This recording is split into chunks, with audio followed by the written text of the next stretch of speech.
Section 13 की petition लगवाई और पूरे फोर्स डॉक्यूमेंट्स लगवाए और इन्होंने डिक्री ले ली डाइवोर्स की। हमारे लीगल राइट पूरे वॉल्यूशन हो गए, हम अपीयर ही नहीं हुए और हमको जानकारी नहीं मिली।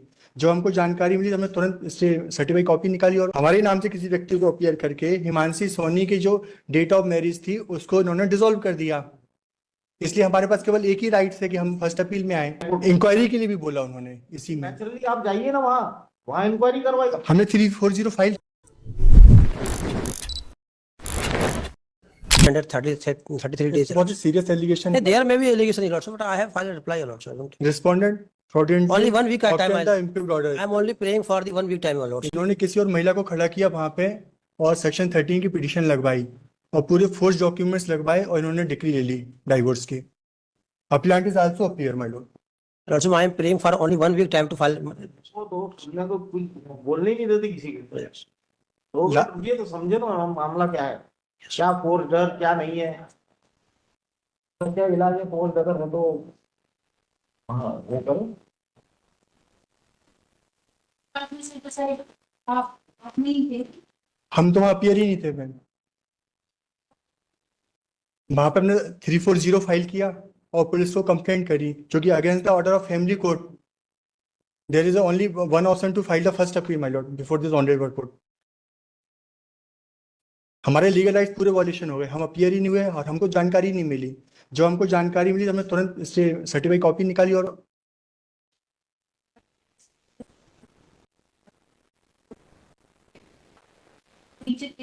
हम उस केस में पार्टी थे। ऑन दिस ऑर्डर हमारी जो लीगल राइट्स है माय लॉर्ड वो वायलेट हो गए, खत्म हो गए, क्योंकि हमारी मैरिज डिसॉल्व हो गई। हमारे नाम से किसी व्यक्ति को खड़ा कर दिया वहां, हमारे नाम से किसी व्यक्ति को अपीयर करके हिमांशी सोनी की जो डेट ऑफ मैरिज थी उसको इन्होंने डिसॉल्व कर दिया। इसलिए हमारे पास केवल एक ही राइट है कि हम फर्स्ट अपील में आए उस केस में। ये हाई कोर्ट कैसे करेगी, कहाँ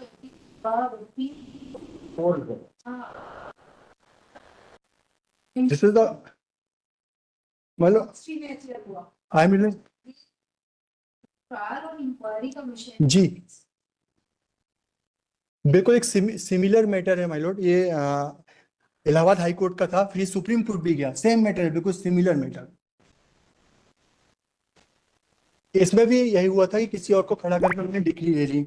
इसमें रिमांड बैक हुआ पूरा मैटर ये सुप्रीम कोर्ट का। अरे रिमांड बैक हुआ कहाँ, ट्रायल कोर्ट के लिए। ट्रायल कोर्ट के लिए, डिफरेंट जज के लिए। बट ये जजमेंट यहाँ एप्लीकेबल नहीं है। सुप्रीम कोर्ट और हाई कोर्ट ने ऑर्डर नहीं कर दिया, इंक्वायरी नहीं की सुप्रीम कोर्ट ने और हाई कोर्ट। इंक्वायरी के लिए भी बोला उन्होंने इसी में। नेचुरली आप जाइए ना वहाँ इंक्वायरी करवाइए। हमने 340 फाइल किया ना माय लॉर्ड कहाँ, in trial court.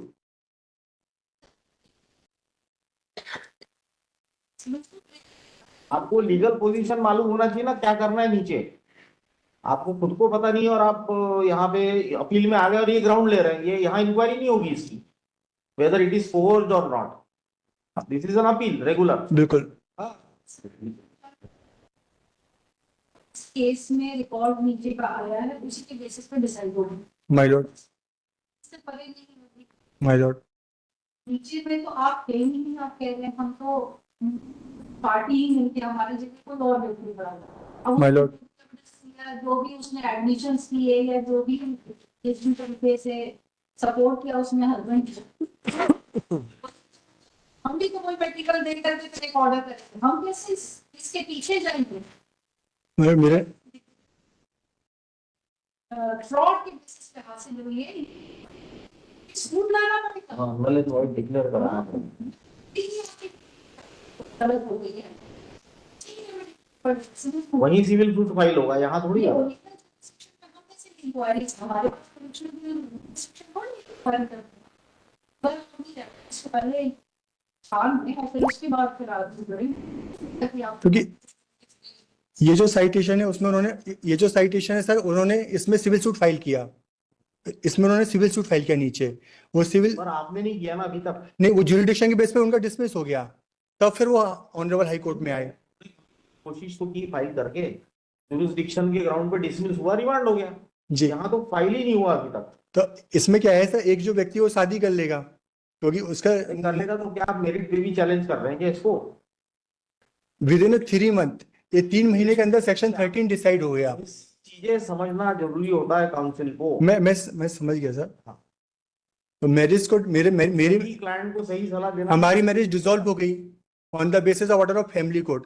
Family court का final We are asking whether you are challenging this order on merits or on the ground that this degree has been obtained fraudulently.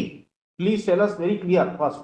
This is the my ground Yeah. Because that degree was taken by respondent through fraudulently. So we cannot deal with that issue here in appeal.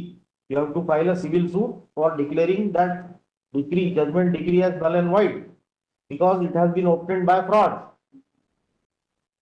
एक बार इसको और कर दीजिए, इस part में भी satisfied करने की बात आई थी। जी ये नीचे हाँ, इसमें उसमें एक्सपायरी थी, इसमें मेरिट पे है। नहीं था।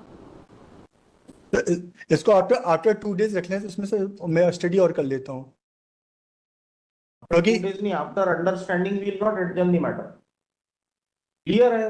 अभी यहाँ इंक्वायरी होगी क्या क्या फ्रॉड है, यहाँ कैसे इंक्वायरी करेंगे आप में, ये बता दीजिए जरा। This is a technical issue my Lord, that's why I am technical, this is remedy is available. ये कोर्ट कैसे और वो नहीं लगा।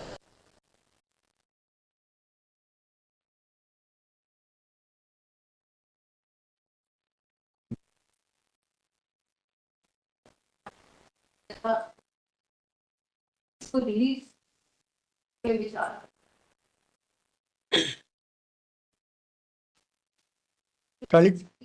हाँ फर्स्ट अपील है।